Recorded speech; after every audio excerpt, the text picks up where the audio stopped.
Hello everyone. देखो, इस video में हम डिस्कस करेंगे हमारा next topic, that is the linear equation in two variables, जो आपके मैथ्स सेक्शन का सिलेबस है ऑफ जेके पीएसआई।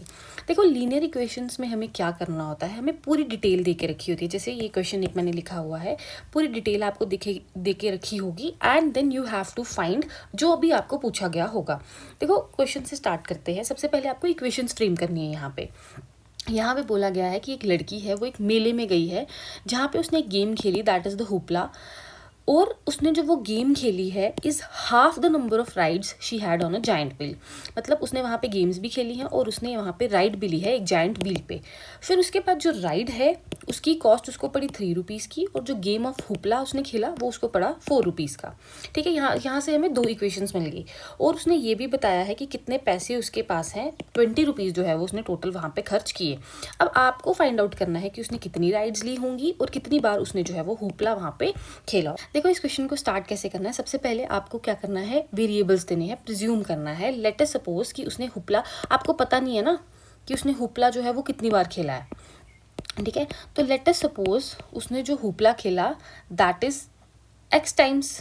ठीक है, और जो उसने राइड ली है वो उसने y टाइम्स ली है। ठीक है, हमने यही सॉल्व करना है, दैट्स वाई हमने इसको क्या कर लिया, एज्यूम कर लिया कि हुपला उसने x टाइम्स खेला होगा और जो है राइड उसने y टाइम्स ली होगी। ठीक है, अब देखो, सबसे पहले यहाँ पे क्या बोला गया है कि the number of times she played hoopla, मतलब hoopla x, the number of times she played hoopla is, इसके बाद you have to put this equation mark, half the number of times she had on giant wheel. तो ये आपकी यहाँ पे पहली equation बन गई। ठीक है, this is your first equation. बिल्कुल सिंपल थी कि उन्होंने बोला कि जितनी बार उसने हुपला खेला है, the number of times she played hoopla, that is x। इसके बाद हमने इक्वेशन डाली, इज हाफ द, हाफ भी लगा दिया, half the number of times she had on a giant wheel, और जाइंट व्हील में y टाइम्स है। ठीक है, this is our first equation. Second equation क्या बोली है कि राइड उसको कितने की कॉस्ट की, दैट राइड जो उसको कॉस्ट की है दैट इज 3 रुपीज़ की। ठीक है, एंड उसके बाद जो गेम ऑफ हुपला है वो कितने की कॉस्ट हुई है, उसको 4 रुपीज़ की। तो टोटल उसने कितने पैसे खर्च किए, 20 रुपये। ये आ गई आपकी सेकेंड इक्वेशन। जब आप इन दोनों इक्वेशंस को सॉल्व करोगे आपका x और y की वैल्यू आ जाएगी। अब इस चैप्टर में हम वही समझेंगे कि कैसे हम x और y की वैल्यू जो है वो फाइंड आउट करते हैं। देखो, ये ग्राफ की वैल्यू सॉल्व करने के लिए we have elimination method, substitution method, उनको भी करेंगे, बट पहले हम इसको ग्राफिकल मेथड से जो है वो देखेंगे। देखो, सबसे पहले यहाँ पे है graphical method of solution of a pair of linear equations, जो हमारे सिलेबस में दिया गया है कि लीनियर इक्वेशंस के graphs you have to study. देखो, यहाँ पे सबसे पहले अगर एक पेयर ऑफ लीनियर इक्वेशन है, जो अभी हमने डिस्कस किया यहाँ पे, कि ये जो पेयर ऑफ लीनियर इक्वेशन है, अगर इसमें क्या है, कोई भी सोल्यूशन नहीं है, देयर इज़ नो सोल्यूशन, तो that means it is an inconsistent pair of linear equation. अगर इसमें सोल्यूशन है उसको हम बोलेंगे consistent pair of linear equations. और अगर एक पेयर ऑफ लीनियर इक्वेशन है विच आर इक्विवेलेंट, मतलब जो इक्वल है, उनके infinitely many distinct common solution जो है वो हो सकते हैं, और उन पेयर को हम बोलते हैं dependent pair of linear equations in two variable. This is theory, this you have to cram. Okay, देखो, अब यहाँ पे बात की गई है कि जो लाइन्स, सपोज यहाँ पे ग्राफ आप बनाओगे, ये होता कैसे, सपोज आपने ग्राफ बनाया, यहाँ पे ये 2 लाइंस है। अभी जो हमने ये 2 इक्वेशंस की ना, इसमें जब हम वैल्यू पुट करते हैं x और y की, उसकी वजह से एक ग्राफ जनरेट होता है। अगर ये एक पॉइंट पे कट हो रहा है, ठीक है, if the line intersect in a one single point, इस केस में क्या होगा, जो पेयर ऑफ इक्वेशंस होंगे उनका होगा यूनिक सोल्यूशन, और उसको बोला जाएगा कंसिस्टेंट पेयर ऑफ इक्वेशंस। ठीक है, this is one scenario. Then उसके बाद यहाँ पे बात की गई है the lines which are parallel, the lines may be parallel, in this case the equations have no solution। suppose आपने ग्राफ बनाया और आपने लाइंस बना दी और वो पैरेलल आ गई। when they are parallel that means इसमें कोई भी सोल्यूशन नहीं है, क्योंकि यहाँ पे तो ये इंटरसेक्ट ही नहीं करेंगी ना, तो वहाँ पे कोई भी सोल्यूशन नहीं होगा, और उनको हम बोलेंगे इनकंसिस्टेंट पेयर ऑफ इक्वेशंस। ठीक है, और उसके बाद जो नेक्स्ट है हमारा कि द लाइन्स में be coincident, in this case जो इक्वेशन है हैव इनफाइनाइटली मैनी सोल्यूशंस। जैसे कि कोइंसिडेंट का मतलब पता क्या है, कि ये लाइन और दूसरी लाइन भी इसी पे बन रही है, तो इसमें कितने ही सोल्यूशन हो जाएंगे। तो इस केस में क्या होगा कि जो हमारा सोल्यूशन होगा that have infinitely many solutions. This is the theory part. ठीक है, अब इसको हमें ग्राफ, क्योंकि एग्जाम में ग्राफ बनाने का टाइम नहीं होगा और वो आपको ग्राफ देंगे भी नहीं, वो आपको सिर्फ सॉल्व करने के लिए बोलेंगे। देन आपको ये इक्वेशंस दे के रखी होंगी, इन्हीं को आपको वहाँ पे क्या करना है, सॉल्व करना है। देखो, आपको इनको सॉल्व कैसे करना है, this you have to take की पेयर ऑफ लाइन्स, आपको जैसे ये 2 दी हुई हैं, this are the pair of lines. ठीक है, एक ये हो गई और एक ये हो गई। इनको देखते हैं सबसे पहले। ये दो लाइंस ले ली, a1 b1, a1 हो गया जो x के साथ वाली टर्म है। अब x के साथ कुछ नहीं है तो हम लेते हैं 1 अपॉन यहाँ पे a2 की बात की होती है जो सेकंड इक्वेशन होती है, उसका x के साथ जो भी होता है उसको हम a2 लेते हैं, that is 1/3। Then b1 b2 क्या हो गया, जो सेकंड टर्म्स में है, जो सेकंड वेरिएबल्स है उसके साथ जो हमारा ये कोफिशिएंट लगा हुआ है, तो यहाँ पे क्या है -2 और यहाँ पे क्या है 4, ठीक है। उसके बाद c1 c2 हो गया। अगर थर्ड आपको कोई कॉन्स्टेंट वहाँ पे दिया है या कुछ और वेरिएबल है, तो यहाँ पे इसमें दे रखा है -20 बट इसमें कुछ भी नहीं है, तो हम क्या करते हैं 0 लेते हैं। फिर हमें इससे सॉल्व करना है, सॉल्व इन द सेंस कि हमें ये इक्वेशंस को देखना है कि या इक्विवेलेंट है या पैरेलल हैं या किस तरीके से हैं। अब देखो इन दोनों का कहीं से भी ये मिल सकती हैं, मतलब like they are not at all equivalent. अगर ये हमारे पास 1/2 होता, -1/2 होता, तो कुछ हद तक ये इक्विवेलेंट होती। कैसे? क्योंकि जब यहाँ पे -1/2 है तो इसको जब हम सिंप्लीफाई करेंगे तो 2 1 और 2 -1/2 ये भी हो जाता, बट ये दोनों इक्वल नहीं है, तो दैट्स वाई यहाँ पे a1/a2 जो है that is not equal to b1/b2। और इस केस में जो ग्राफिकल रिप्रेजेंटेशन, अगर हम इसको ग्राफ में रिप्रेजेंट करेंगे तो उस केस में यहाँ पे इंटरसेक्टिंग लाइंस बनती हैं, ठीक है। और यहाँ पे जो सोल्यूशन है that is exactly one solution और उसी को हम यूनिक सोल्यूशन बोलते हैं। देखो अब यहाँ पे क्वेश्चन होगा कि हमें कैसे पता ग्राफ में इंटरसेक्टिंग लाइंस बनती हैं। अगर आप एनसीईआरटी की बुक खोलोगे वहाँ पे सबसे पहले ग्राफ्स में ही बना के बताया है, तो हमें प्रिज्यूम करना है, हमें ये मानना है कि यही चीज़ होती है when these equations are not equal. जब हम इन रेशियोज को कंपेयर करते हैं when they are not equal, that means कि इंटरसेक्टिंग लाइंस है और एग्जैक्टली वन सोल्यूशन है। मतलब इसको सिंप्लीफाई कर दिया है, आपको एग्जाम में लंबा लंबा ग्राफ ना बनाना पड़े। दैट्स वाई उन्होंने पहले ही इन इक्वेशन से आपको कैसे सॉल्व करना है ये चीज़ बताई है। दूसरी इक्वेशन लेते हैं। देखो यहाँ पे 2/4, दिस इज a1 a2, फिर this is b1 b2 3/6 and this is c1 c2 -9/18, minus minus यहाँ कैंसिल हो जाएगा। अब देखो अगर हम इसको सॉल्व करें, यहाँ पे 2 1 जा, ठीक है, 2 1 जा और ये 4 जा, तो सॉरी 1 जा 2 जा, ठीक है। फिर उसके बाद 3 1 जा 2 जा 1/2, ये 9 1 जा और 2 जा, माइनस माइनस कैंसिल हो जाएगा, तो ये 1/2 is equals to 1/2 is equals to 1/2। ये तीनों इक्वेशंस बराबर आ गई।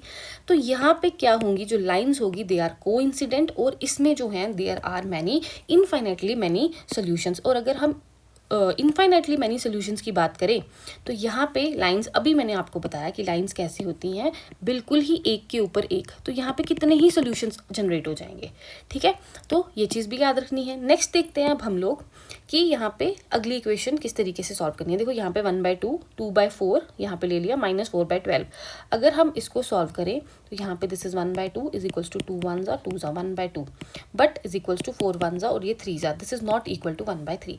तो a1/a2 जो है वो b1/b2 के इक्वल तो है, लेकिन c1/c2 के इक्वल नहीं है। तो इस केस में जो सोल्यूशन रहता है that is the no solution. और लाइंस जो होती हैं they are the parallel lines. इसको रट्टा लगा लो, जैसे मर्जी करो, बट ये चीज़ कर लो, क्योंकि समटाइम्स बाय चांस अगर क्वेश्चन ईजी आ गया तो एटलीस्ट आपको ये आता हो, ठीक है। बात समझ में आ रही है। और अगर हम, मेरी बात सुनो, अगर हम इसको ग्राफ में प्लॉट करेंगे ना, ठीक है, सपोज अभी हम इसको ग्राफ में प्लॉट करेंगे। ग्राफ में कैसे प्लॉट करना होता है, ये एक्स एक्सिस होती है, ये हमारी वाई एक्सिस होती है। यहाँ पे 0.0 लेते हैं, फिर 1 2 3 4 5, ठीक है, फिर 1 2 3 4 एंड 5। और उसके बाद अगर हम नीचे चले जाएं, ये भी हमारी वाई एक्सिस है और ये हमारी एक्स एक्सिस है, लेकिन यहाँ पे माइनस में होता है, -1 -2 -3, और यहाँ पे -1 -2 -3। अब हमने क्या करना है, वैल्यूज पुट करनी है। सपोज करो एक्स की वैल्यू जो है वो -1 और 2 है, ठीक है। फिर इन ग्राफ्स पे क्या करते हैं, हम ये पॉइंट्स पुट करते हैं। जैसे हम लोग ये पॉइंट्स डालेंगे, यहाँ पे लाइंस जनरेट होंगी। Sometimes they will be the intersecting lines, sometimes parallel lines ऐसे जनरेट हो जाएंगी या कोइंसिडेंट लाइंस जनरेट हो जाएंगी। तो इस पूरे को करने से अच्छा तो उन्होंने यहाँ पे ये बता दिया है कि आप सिंपल इनके कोफिशिएंट्स ले लो, उनको जो है मैच करो, कंपेयर करो उनकी रेशियोज को, और उससे आपको पता चल जाएगा कि इंटरसेक्टिंग लाइंस आएंगी, कोइंसिडेंट लाइंस आएंगी या पैरेलल लाइंस आएंगी, ठीक है। देखो 10th तक आई एम होपिंग कि ग्राफ्स तो सबने पढ़े ही होंगे, तो सबको पता होगा कि ग्राफ बनता कैसे है। तो आई होप ये चीज़ आपको थोड़ी सी क्लियर हो गई होगी। जो मैथ्स बैकग्राउंड जिनको बिल्कुल ही वीक लगता है, simple, these are the intersecting lines, these are the coincident lines and these are the parallel lines. देखो ग्राफ बनाने के लिए आपको एग्जाम में नहीं बोलेंगे, ना ही वहाँ पे टाइम होगा, तो इसी जो ये इक्वेशंस है इसी के थ्रू जो है आपको वहाँ पे बताना पड़ेगा कि इंटरसेक्टिंग लाइंस है, कोइंसिडेंट लाइंस है या पैरेलल लाइंस है, ठीक है। तो ये पूरा जो है अच्छे से पढ़ लेना। देखो क्वेश्चन सॉल्व करते हैं। इसमें सबसे पहले हमें क्वेश्चन दे के रखा है 5x - 4y + 8 is equals to 0 and 7x + 6y - 9 is equals to 0। क्या करना, सिंपल वैल्यू पुट करनी है, 5/7 is equals to -4/6 is equals to 8/-9। अब देखेंगे क्या इक्वल है, 5/7 यहाँ पे अगर सिंप्लीफाई करेंगे 2 ज़ा 3 ज़ा तो -2/3 इज इक्वल्स टू 8/-9। तो ये इक्वल ही नहीं है, तो A1/A2 does not equals to B1/B2। Hence यहाँ पे क्या है, यूनिक पॉइंट है, यूनिक पॉइंट ऑफ इंटरसेक्शन है, और इन लाइंस को हम बोलेंगे इंटरसेक्टिंग लाइंस। ठीक है, सो बहुत इजी है। फिर उसके बाद जो है एनसीईआरटी के जो पूरे क्वेश्चंस की पीडीएफ जो है मैं वहाँ पे शेयर कर दूंगी अपने पीडीएफ अपने टेलीग्राम चैनल पे, वहाँ पे आप इनको और प्रैक्टिस करो क्वेश्चंस को। ठीक है, उसके बाद जो नेक्स्ट क्वेश्चन आपको दिया गया है वो आपको पूछा है कि आप इन पेयर्स को चेक करो और ये बताओ कि वेदर दे आर कंसिस्टेंट और इनकंसिस्टेंट। अब आपको इंटरसेक्टिंग लाइंस, पैरेलल लाइंस और कोइंसिडेंस के बारे में, कोइंसिडेंट लाइंस के बारे में नहीं पूछा। दे सिंपली आस्क कि बताओ pair of linear equations consistent है या नहीं है, जो हमने यहाँ पे स्टार्टिंग में सबसे पहले पढ़ा था कि अगर equation has no solution it is an inconsistent pair, और अगर लीनियर इक्वेशन जो है अगर उसका सोल्यूशन है तो that means it's a consistent pair of linear equation.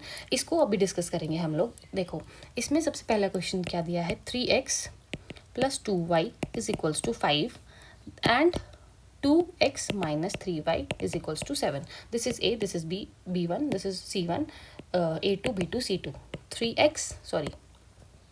3/2 is equals to 2/-3 is equals to 5/7. इसको ये तो यहीं पे इक्वल है ही नहीं, यहाँ पे A1/A2 does not equals to B1/B2। तो इस केस में यहाँ पे क्या है कि ये जो लीनियर इक्वेशंस हैं they will intersect at one point only. ठीक है, और यहाँ पे सिर्फ वन सॉल्यूशन है एंड हेंस जो लीनियर पेयर है दैट इज कंसिस्टेंट। ठीक है, उसके बाद अगर लीनियर इक्वेशंस पैरेलल आ जाती हैं बाय चांस, तो वहाँ पे कोई भी पॉसिबल सोल्यूशन नहीं है एंड जो लीनियर पेयर्स हैं दे आर इनकंसिस्टेंट। ठीक है, तो जो लीनियर इक्वेशंस एक पॉइंट पे इंटरसेक्ट करेंगी जिसका यूनिक सोल्यूशन होगा तो वो कंसिस्टेंट हो जाएंगी, जिसमें पैरेलल लाइंस आ जाएंगी, मतलब वहाँ पे वो इंटरसेक्ट नहीं कर रही हैं and there is no possible solution. In this case जो लीनियर पेयर्स होंगी वो क्या हो जाएंगी, हमारी इनकंसिस्टेंट। और अगर हमने कोइंसिडेंट लाइंस की बात की तो वहाँ पे जो पेयर ऑफ लाइंस है they have infinite number of solution. ठीक है, इसको यहीं पे अगर आप अपने नोट्स में ऐड ऑन कर देना कि यहाँ पे एग्जैक्टली वन सोल्यूशन, तो दीज आर कंसिस्टेंट। यहाँ पे इनफाइनाइट नंबर ऑफ सोल्यूशंस हैं तो ये भी कंसिस्टेंट मानते हैं। क्यों? क्योंकि at least we have a solution. ठीक है, जब आपके पास बिल्कुल ही सोल्यूशन नहीं है तो उस केस में क्या होती हैं, वो इनकंसिस्टेंट। तो ये चीज़ भी आपको ध्यान में रखनी है कि अगर वन सोल्यूशन है तो कंसिस्टेंट मानेंगे, इनफाइनाइटली मैनी सोल्यूशन है तो भी कंसिस्टेंट मानेंगे। क्यों मानेंगे? क्योंकि एटलीस्ट सोल्यूशन तो आ रहा है ना, और जहाँ पे नो सोल्यूशन होगा उसी केस में जो है हम इनको क्या बोलते हैं, इनकंसिस्टेंट। ठीक है, ओके। तो अभी तक हमने क्या क्या डिस्कस किया कि लीनियर इक्वेशन जो है किस तरीके से सबसे पहले फॉर्म होती है। ठीक है, उसके बाद हमने पेयर ऑफ ये कंसिस्टेंट, इनकंसिस्टेंट ये देखा, और इंटरसेक्टिंग लाइंस, कोइंसिडेंट लाइंस और पैरेलल लाइंस। ठीक है, देखो ये मैथ्स बहुत ज़्यादा बेसिक है। जो मैथ्स को बिल्कुल ही छोड़ने की बात कर रहे हैं ना, ये मोस्टली उनके लिए है। एटलीस्ट कुछ तो पढ़ के जाओ, क्योंकि अगर बाई चांस आसान पेपर आ गया, क्योंकि किसी को नहीं पता पेपर कैसा आएगा, बट अगर ऐसा कुछ आ गया और आपसे हो गया तो आपको वो एक मार्क्स जो है वो एक्स्ट्रा ही देगा। ठीक है, क्योंकि छोड़ना इज़ नॉट अ सोल्यूशन कुछ भी। अब उसके बाद जो हमने सबसे पहले एक इक्वेशन बनाई थी, यहाँ पे अब हम अपना जो है नेक्स्ट पढ़ेंगे सब्स्टिट्यूशन मेथड। कि आपको नाम से ही देखो ना, नाम से ही पता चल रहा है कि मेथड का नाम क्या है, it's a substitute. You have to substitute the value. देखो आपको क्या दे के रखा है, 7x minus 15y is equals to 2x plus 2y is equals to 3। देखो आपको क्या करना है, सब्स्टिट्यूट करना है वैल्यू को। सपोज आपको यहाँ पे x की वैल्यू अगर आप कुछ डालोगे तो आपको y की वैल्यू मिल जाएगी। ठीक है, यही होगा ना। अगर मैं सपोज मुझे पता चले x जो है वो 1 है, तो 15y इज इक्वल्स टू 2, तो 7 1 7 minus 15y is equals to 2। ठीक है, minus 15y is equals to 2, और ये 7 प्लस में है, उस तरफ जाएगा तो माइनस में हो जाएगा, तो यहाँ पे minus 15y is equals to -5। ठीक है, तो y is equals to -5 upon -15, तो आंसर इज 1/3। बिकॉज हमें x की वैल्यू पता थी, हमने y की वैल्यू निकाल ली। यही है सब्स्टिट्यूट। अब आपको यहाँ पे x की वैल्यू कैसे निकालोगे? देखो अगर मैं x को ऐसे लूँ और 3 यहाँ पे प्लस का 2y है, उस तरफ जाएगा तो माइनस का हो जाएगा। ठीक है, तो यहाँ पे x की वैल्यू आ गई 3 - 2y। अब आपको इसी x की वैल्यू को सब्स्टिट्यूट करना है अपनी फर्स्ट इक्वेशन में। ठीक है, तो 7 की जगह आप क्या, x की जगह आप क्या लिखोगे, 3 - 2y। ठीक है, उसके बाद -15y इज इक्वल्स टू 2। अब आपको इसको सॉल्व करना है। देखो अब कैसे करोगे, 7 3 21 minus 7 2 14y minus 15y is equals to 2। 21 minus, ये दोनों माइनस माइनस प्लस हो जाएगा, साइन माइनस का ही रहेगा, एंड देन यहाँ पे आ जाएगा 29y इज इक्वल्स टू 2। ठीक है, minus 29y is equals to 2 और ये 21 उस तरफ जाएगा तो minus 21, minus 29y is equals to यहाँ पे माइनस 19। ठीक है, y is equals to minus 19 upon 29, minus का माइनस माइनस कैंसिल, तो y is equals to 19 upon 29। देखो y की वैल्यू आ गई।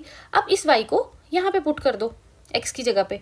ठीक है, यहाँ पे x is equals to 3 minus 2 और उसके बाद कितनी वैल्यू आई है हमारे पास 19/29। तो यहाँ से x की भी वैल्यू आ जाएगी, x is equals to 3 minus, यहाँ पे आ जाएगा 18 और 138 और 29। तो जब हम इसका एलसीएम लेंगे तो 29/3 इज इक्वल्स टू 87 माइनस 38। तो यहाँ पे जो आंसर आ जाएगा दैट इज़ 49 अपॉन 29। तो इस केस में हमने x की वैल्यू भी निकाल दी, y आ गया हमारा 19/29 और x आ गया हमारे पास 49/29। इस तरीके से दोनों की वैल्यूज़ जो है वो यहाँ पे निकल गई। आपने किया क्या, you have just substituted the values, that's it. देखो एक क्वेश्चन आपको कैसे दे के रखा होगा कि सॉल्व करो, यहाँ पे 2x plus 3y is equals to 11 and 2x minus 4y is equals to minus 24।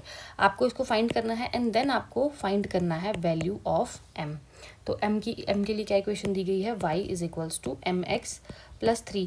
अब m तभी निकलेगा जब y और x की वैल्यू होगी, तो पहले हम सबसे पहले y और x की वैल्यू निकालते हैं, करेंगे सब्सटीट्यूट यहाँ पे। तो 2x plus 3y is equals to 11। ठीक है, 2x minus 4y is equals to minus 24। First equation को लेते हैं, यहाँ पे x को निकालते हैं सबसे पहले। 2x is equals to 11 minus 3y। ठीक है, इसको हम देख रहे हैं यहाँ पे।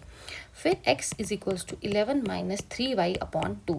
तो x की वैल्यू आ गई, इसको डालो यहाँ पे। अब 2 यहाँ पे x की जगह क्या लिखेंगे, 11 minus 3y upon 2 is equals to minus 4y is equals to minus 24। अब इसको सॉल्व करेंगे, यहाँ पे आ जाएगा सबसे पहले 2 और 2 कैंसिल हो गया, 11 minus 3y minus 4y is equals to minus 24।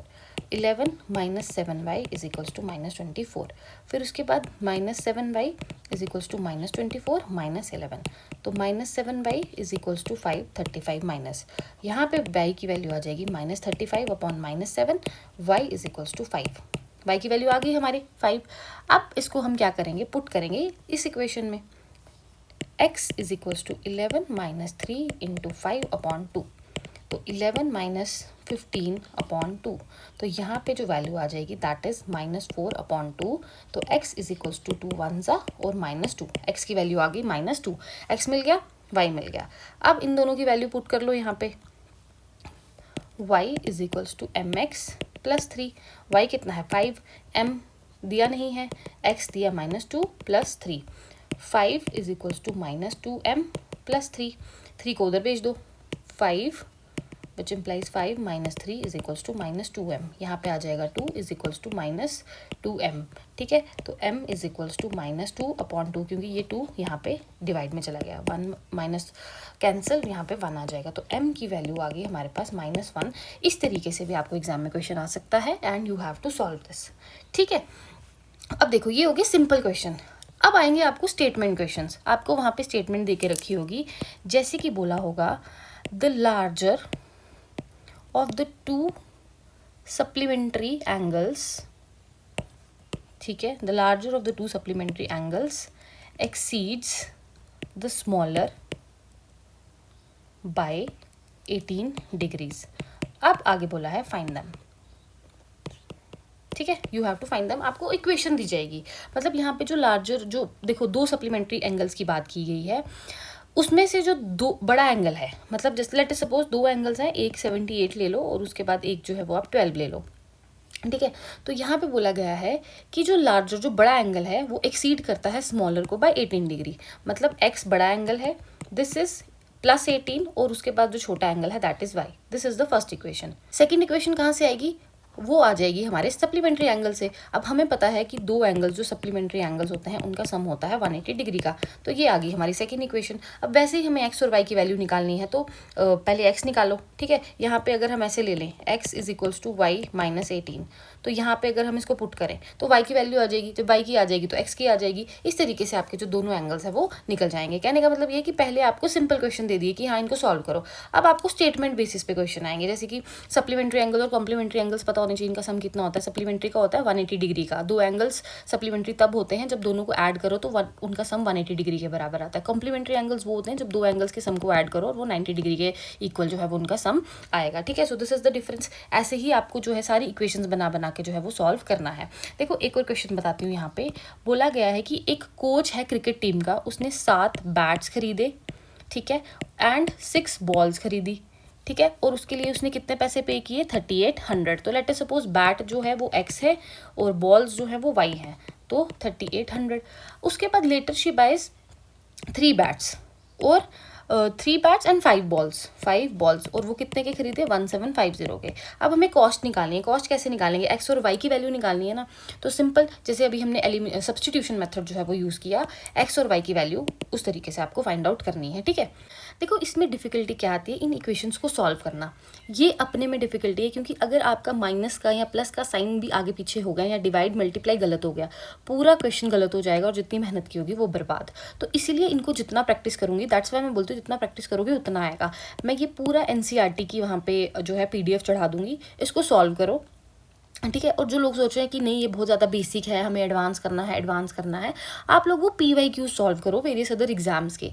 ये उनके लिए है जिनको मैथ्स से डर है और जिनको मैथ्स बिल्कुल भी नहीं करना है। वो एटलीस्ट यार NCERT प्रैक्टिस करके जाओ, क्योंकि पता नहीं वहाँ पे क्या पता आपका दिन हो उस दिन और आपके क्वेश्चंस आप ही के फेवर में आ जाएं, क्वेश्चन पेपर जो है वो डिफिकल्ट ना आए, या फिर अगर मैथ से जो है वो क्वेश्चन थोड़ा इजी आ जाए, तो बेटर रहेगा कि आप लोग इसको करके जाओ। देखो इसमें हम एक और क्वेश्चन देखते हैं। यहाँ पे बोला गया है कि एक फ्रैक्शन जो है इट बिकम्स, ठीक है, एक फ्रैक्शन जो है it becomes 9/11 if 2 is added to both the numerator and the denominator. तो यहाँ पे क्या बोला गया है कि एक फ्रैक्शन है, अगर हम 2 मतलब x अपॉन वाई, फ्रैक्शन बोला है ना, अगर हम उसमें ऐड करेंगे 2, if 2 is added both to the denominator and numerator, तो जो फ्रैक्शन है वो कितनी बन जाएगी 9/11। तो इसको आप कैसे करोगे, x plus 2 upon y plus 2 is equals to 9/11।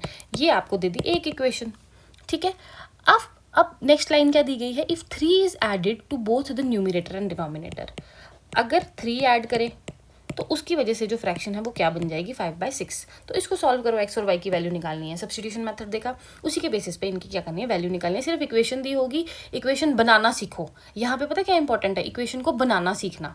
अब जो इंपॉर्टेंट इसमें आता है ना, एक एज वाला आता है। जैसे यहाँ पे बोला है कि 5 years hence, 5 years hence मतलब 5 साल बाद, 5 years ago मतलब 5 साल पहले, जो एज है जैकॉब की, ठीक है, वो 3 टाइम्स हो जाएगी उसके सन की एज के, 3 टाइम्स ऑफ हिज सन, मतलब 5 साल बाद जो है जैकॉब की उम्र जो है वो 3 टाइम्स होगी उसके सन की, ठीक है। तो इसको हम लेट अस सपोज करते हैं कि जो एज है जैकॉब की उसको हम ले लेते हैं x, और जो उसका बेटा है उसकी एज हम ले लेते हैं y, ठीक है। इक्वेशन क्या है, age of Jacob x is equals to, sorry x तो है, प्लस x के साथ आपको 3 यहाँ पे ऐड करना है, x प्लस 3। क्यों, यहाँ पे दिया गया है कि नॉट 3 बट 5, x प्लस 5 साल के बाद, ठीक है।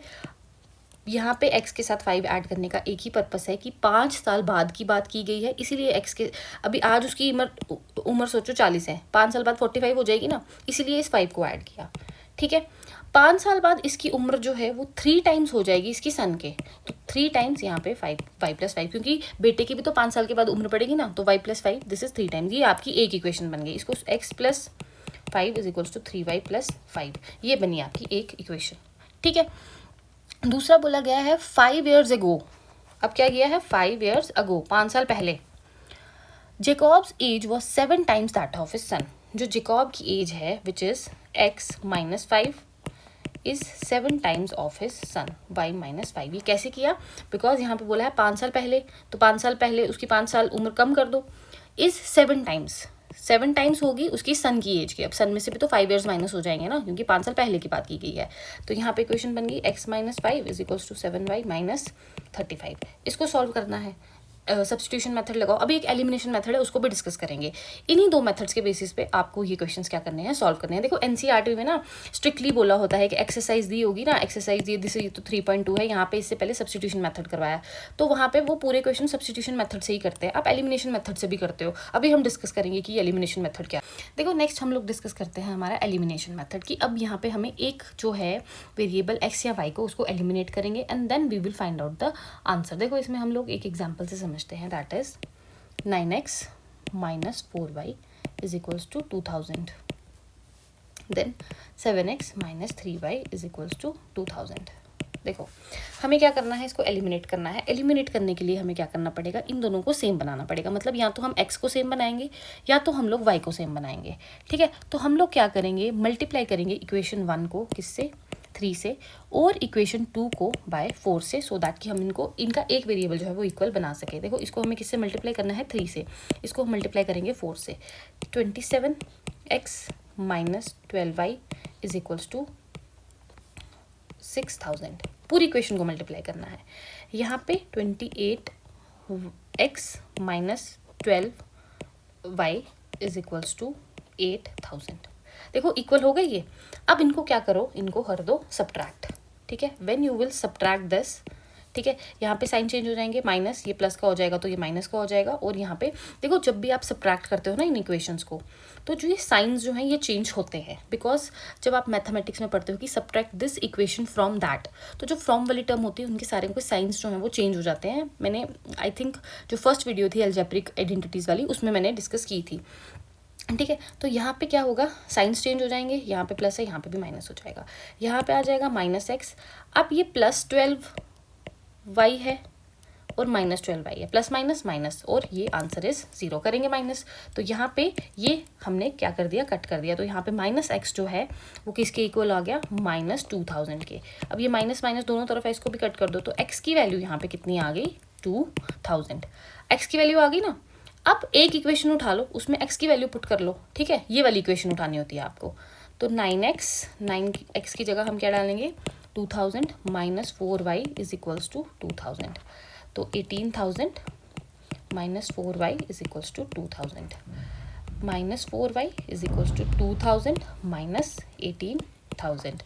तो minus 4y is equals to minus 16000, minus minus cancel, y is equals to 16,000 upon 4, 4 1 जा, तो यहाँ पे 4000। तो y की वैल्यू कितनी आ गई, y इज अवर 4000, और जो हमारा x आ गया दैट इज 2000 की। यहाँ पे हमने एक पूरी टर्म को ही एलिमिनेट कर दिया, और उसकी वजह से जो दूसरा जो वेरिएबल है पूरा वेरिएबल एलिमिनेट किया, और दूसरे वेरिएबल से उसकी वैल्यू जो है हमने फाइंड आउट कर ली। बस यही मेथड है, सब्स्टिट्यूशन मेथड, एलिमिनेशन मेथड, कोई भी यूज़ करो जो आपको लगता है कि ये यहाँ पे यूज़ हो सकता है। तो अब एक और देखते हैं इसमें कि पूछा गया है कि the difference between the 2 numbers is 26। 2 number हैं, let us suppose x and y, इन दोनों का जो डिफरेंस है उसका जो आंसर है दैट इज 26। एंड ये आ गई एक इक्वेशन। दूसरी बोली गई है कि 1 number is 3 times the other, 1 number is 3 times the other. तो इसको you have to find them. Simple ही है, क्या ही बुरा है। अब इसमें तो एक तो आपको दे के रखा हुआ है x is equals to 3y, x की वैल्यू यहाँ पुट करो, 3y minus y is equals to 26, 2y is equals to 26, तो y इज इक्वल्स टू 13, आ गया आंसर। तो देखो इस जो ग्राफ ऑफ लीनियर इक्वेशन में है, इसमें आपको कुछ नहीं करना है। ये चीज़, ये जो आइडेंटिटीज़ हैं इनको याद रखना है, ठीक है, कि कब कंसिस्टेंट है कब इनकंसिस्टेंट है। देन उसके बाद आपको इक्वेशंस खुद से फाइंड आउट करनी है। देखो इसमें आपको किस चीज़ की प्रैक्टिस करनी है कि आपको इक्वेशन बनाना आनी चाहिए। मोस्ट स्टूडेंट्स यहीं पे फंस जाते हैं। देखो ये बेसिक कैलकुलेशन तो सभी कर लेते हैं, प्रॉब्लम कहाँ पे आती है कि एक आपको स्टेटमेंट दिया, आपसे इक्वेशन नहीं बन पाती वहाँ पे, उसको प्रैक्टिस करो जितना कर सकते हो, ठीक है। इसके लिए आप सॉल्व करो जो एनसीईआरटीज़ के क्वेश्चंस हैं, ठीक है, एक वो सॉल्व करो। मैं पीडीएफ जो है वहाँ पे ग्रुप में शेयर कर दूंगी। फिर उसके बाद अगर ये हो जाए, जो भी आप मॉक्स लगा रहे हो, जो भी आप किसी भी अगर इंस्टीट्यूट के लगा रहे हो, तो वहाँ पे भी अगर मैथ्स के क्वेश्चंस होंगे, वहाँ से आप उनको क्या कर सकते हो, सॉल्व कर सकते हो। मतलब जो लोग बोलते हैं एडवांस के लिए क्या करना है, मॉक्स जब आपको देते हैं वहाँ पर कोई ईजी क्वेश्चन नहीं पूछते हैं, ठीक है। तो आप एडवांस के लिए जो है वो मॉक्स लगा लो, ठीक है। देन इनको सॉल्व करो। देखो यहाँ पे कईयों को लग रहा होगा कि ये बहुत सिंपल सा और बेसिक है, ये उनके लिए जिनको मैथ्स का बहुत डर है। और बहुत ज़्यादा स्टूडेंट्स ने मुझे बोला कि मैथ्स हम छोड़ेंगे नहीं, this is not the option.